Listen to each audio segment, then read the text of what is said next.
Kaleshwaram ఫంక్షనింగ్కు break. Medigadda సహా 3 బ్యారేజీలకు status quo. 4 నెలల పాటు కంటిన్యూ.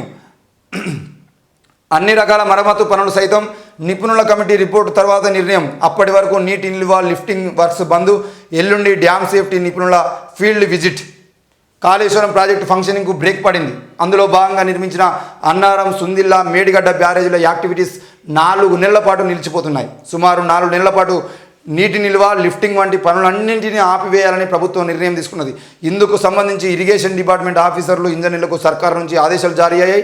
ఈ నెల 6వ తేదీన నేషనల్ డ్యామ్ సేఫ్టీ నిపుణుల టీం మేడిగడ్డను పరిశీలించనుంది. ఈ బృందం ఇచ్చిన రిపోర్టు ఆధారంగానే రాష్ట్ర ప్రభుత్వం తదుపరి చర్యలపై స్పష్టమైన డిసిజన్ తీసుకోనుంది అని చెప్పేసి వార్త చూస్తున్నాం. ఇది ఎంత అన్యాయం! కాళేశ్వరం ఫంక్షనింగ్కు బ్రేక్ వేసి 4 నెలల పాటు చూడండి, సుమారు 4 నెలల పాటు నీటి నిల్వ, లిఫ్టింగ్ పనులన్నింటినీ ఆపివేయాలని చెప్పేసి ప్రభుత్వం నిర్ణయం తీసుకోవడం అనేది అత్యంత దారుణమైన విషయం. ఎందుకనంటే అక్టోబర్లో ఆ బ్రిడ్జి కుంగింది. ఆ పిల్లర్ 20వ నెంబర్, 21 నెంబర్, 19 నెంబర్ పిల్లర్లు ఏవైతేనో ఆ పిల్లర్ దగ్గర బ్రేక్ వచ్చింది.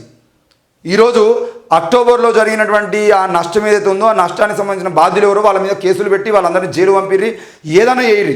కానీ అక్టోబర్లో మొదలు కావాల్సినటువంటి మరమ్మత్తు పనులు ఇప్పటివరకు పనులు ప్రారంభం కాలేదు. మరి పనులు ప్రారంభం కాకపోవడము, ఎలక్షన్లో బీఆర్ఎస్ ఓడిపోయి కాంగ్రెస్ గెలవడము, డిసెంబర్ 7వ తారీఖు నాడు వీళ్ళు అధికారంలో రావడము, డిసెంబర్ 7వ తారీఖు అధికారంలోకి వచ్చిన తర్వాత కనీసం 8వ తారీఖు ఉన్నా కూడా దాని మరమ్మత్తు పనులు చేపడతారా అంటే చేపట్టలేదు. డిసెంబర్ పోయింది, జనవరి పోయింది, ఫిబ్రవరి పోయింది, మార్చి వచ్చింది. మార్చిలో ఈరోజు 4 నెలలు అంటున్నారు. అంటే మార్చి, ఏప్రిల్, మే, జూన్ 4 నెలలు గడిచిన తర్వాత జూలైలో వర్షాలు పడతాయి. వర్షాలు పడిన తర్వాత ఆ కాళేశ్వరం ప్రాజెక్టులోకి నీళ్ళు వస్తాయి. ఆ మేడిగడ్డ, సుందిల్లా మొత్తం ప్రాజెక్టులు ఏవైతే ఆ ప్రాజెక్టులలోకి నీళ్లు నిండిన తర్వాత మొత్తం కాళేశ్వరం ప్రాజెక్టే మొత్తం కూలిపోవాలని చెప్పేసి చేస్తున్నటువంటి డ్రామా ఇది. ఈరోజు ఒక్క పిల్లరు రిపేర్ చేయడానికి అయ్యేటువంటి ఖర్చు ఎంత? రేపటి రోజున 4 నెలల పాటు మీరు పక్కన పెట్టేసి 4 నెలలు మొత్తానికి దాన్ని నీటి నిల్వ చేయకుండా, డంపింగ్ చేయకుండా, మొత్తం ఏం చేయకుండా దాన్ని అట్లాగే పెట్టేటువంటి ప్రయత్నం చేస్తే 4 నెలల తర్వాత నీళ్లు నిండుగా వచ్చిన తర్వాత డ్యామ్ నిండిపోతే, ఒకవేళ అతి భారీ వర్షాలు కనుక పడితే, భారీ నుండి అతి భారీ వర్షాలు కనుక పడితే ఆ డ్యామ్ మొత్తానికి కూలిపోతే జరిగేటువంటి నష్టానికి బాధ్యులు ఎవరు? ఒక్క పిల్లర్ కుంగిపోతేనే నష్టానికి బాధ్యులు కేసీఆర్ అంటున్నారు కదా. రేపటి రోజున జరగబోయేటువంటి నష్టానికి రేవంత్ రెడ్డి బాధ్యత వహిస్తాడా? మొత్తానికి 4 నెలల పాటు మీరు ఏం రిపేర్ చేయకుండా అట్నే పెట్టేది ఉంటే 4 నెలల తర్వాత నిండిపోతే మొత్తానికి ఒక్కొక్క పిల్లర్ కూలిపోతే, ఒక్క పిల్లర్ కూలిపోయిందంటే సరిపోతుంది, మొత్తం డ్యామ్ అంతా మొత్తం ఆ బ్రిడ్జి మొత్తం కూలిపోయే అవకాశాలు ఉంటాయి.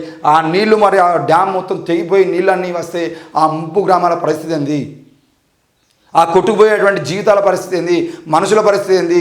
అక్కడ ఉన్న వ్యవసాయ భూముల పరిస్థితి ఏంది? ఆ డ్యామ్ 1,00,000 కోట్ల రూపాయలు ప్రజాధనంతో కట్టిన డ్యామ్ని ఈరోజు కావాలని నిర్వీర్యం చేస్తున్న కాంగ్రెస్ ప్రభుత్వం ఏం సమాధానం చెప్తారని చెప్పేసి కూడా మేము ప్రశ్నిస్తూ ఉన్నాం. అవును భాయ్, ఒక పిల్లర్ కుంగింది, ఆ పిల్లర్ రిపేర్ చేయించడానికి ఎన్ని కోట్లు ఖర్చు అవుతాయి? 5,000 కోట్ల, 10,000 కోట్ల రిపేర్ చేయించండి. వేరే దేశాల్లో ఏ టెక్నాలజీ ఉపయోగిస్తారు? మరి కుంగిపోయినటువంటి పిల్లర్లను లేపడం కోసం కానీ, వాటన్నిటిని సమంగా చేయడం కోసం కానీ ఏ సేఫ్టీ మెజర్మెంట్స్ ఉంటే ఎట్లా చేస్తారు ఏంది అని చెప్పేసి వేరే దేశాల నుండి బృందాలను పిలిపించైనా దానికి మరమ్మతులు చేయించే ప్రయత్నం చేయాలి. కానీ మేము చేయము, 4 నెలల పాటు చూస్తాము అని చెప్పేసి కూర్చున్నారంటే జూలైలో భారీ వర్షాలు పడాలి, అది కూలిపోవాలని చెప్పేసి, కూలిపోతే మొత్తం తీసుకుపోయి కేసీఆర్ మీద వట్టిగా గాలికి కూలిపోయే, వరద కూలిపోయే ప్రాజెక్టు కట్టినని చెప్పేసి మళ్ళీ కేసీఆర్ మీద నిందలేయాలని ప్రయత్నం చేస్తే మాత్రం 1,00,000 కోట్ల అవినీతి చేసినటువంటి కేసీఆర్కు 1,00,000 కోట్ల ప్రాజెక్టును నీటి మట్టం చేసేటువంటి రేవంత్కు తేడా ఏమీ ఉండదు. ఆ విషయాన్ని కూడా ప్రజలు గుర్తుపెట్టుకోవాలి. కాంగ్రెస్ ప్రభుత్వం వీలైనంత తొందరగా దానికి రిపేర్ చేయించి, నష్టం జరిగింది దానికి బాధ్యత కేసీఆరే అక్రమంగా కట్టిండు, కేసీఆర్ అక్రమణ చేసిండు. కానీ ఈరోజు మొత్తానికి కాళేశ్వరాన్ని సర్వనాశనం చేసేటువంటి ప్రయత్నం మాత్రం కాంగ్రెస్ పార్టీ చేయొద్దు. మీకు ప్రాజెక్టులు కట్టడానికి 1,00,000 కోట్ల రూపాయలు ప్రజాధనాన్ని ఉపయోగించుకున్న విషయాన్ని మీ ఇంట్లోకి వెళ్ళి కడితే ఎవడు అడగడు.